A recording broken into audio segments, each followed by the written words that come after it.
So essentially, the way widgets work with heroes is that when you use them on a SSR hero like Natalie or Greg or whoever, it provides additional bonus stats to your rally and to the hero that you're using. So for example, a lot of people spend some money, they get Nat. Usually you get one of their widgets for free as you're playing the game. As you can see, I never bothered upgrading her because she's a season 1 hero, and in the long run she's not really useful, so it's not worth investing the money into her. But it's a good example because you can see that when I click on her, it'll show you her base stats, it'll show you how much damage she's doing when she has a weapon added to her, and then you can see that if I were to upgrade her further from level 1, she gets a currently locked Invincible's ability. When I upgraded her level 2 or 3 or whatever, it goes up to 10 max. It'll increase my troop rally lethality by 5%.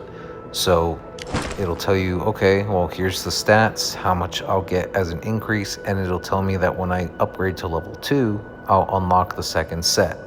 Now, the same thing can apply Law is the shield of justice to these other heroes as well. So when I look at Greg, for example, as you can see, I have a level 2 Courtroom Order, a level 1 Justice Trumpet. So the Courtroom Order will pretty much stay the same, but what happens is the further I upgrade Greg's widget, his Trumpet of Justice will increase, which means that all the troops in my rally, their health will increase from 5% to 7.5%, which means in the long run, more health, more survivability. That kind of plays into things because if I were to upgrade his gloves and boots, I would be increasing their health, but not their lethality. Lethality is good for when you're actually attacking so that you're more victorious. So you get lethality from goggles and boots. That's why we're prioritizing upgrading those first. We want to be doing as much damage as possible to the enemy when you're fighting them so that you're more victorious, right? The more you injure the enemy, the easier it is for you to push through. So the Fist of Steel are unstoppable. There's a lot of different heroes with a lot of different skills. You don't want to just keep investing into every single one that has it. You want to think about what you're going to be doing for the long term so that you can invest wisely.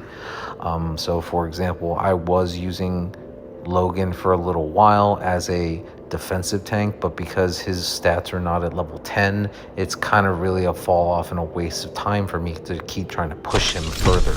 So I prioritized getting Geronimo to level 10. I didn't get him to level 10 quickly. I recently just got him to level 10 this SVS, but he's really good because I'm giving all my troops attack 15% extra damage when I use him in my rally to attack something.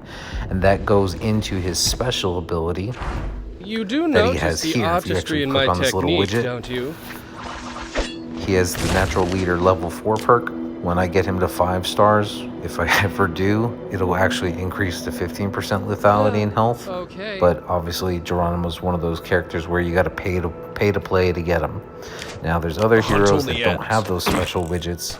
As you can see, Alonzo doesn't have it, Mia doesn't have it, Logan doesn't have it. Right? These guys are all just normals. But you can see Nat does have one, which is kind of the incentive to try to get her early when you're starting on a new state. If you're spending a lot of money, you spend it on her early.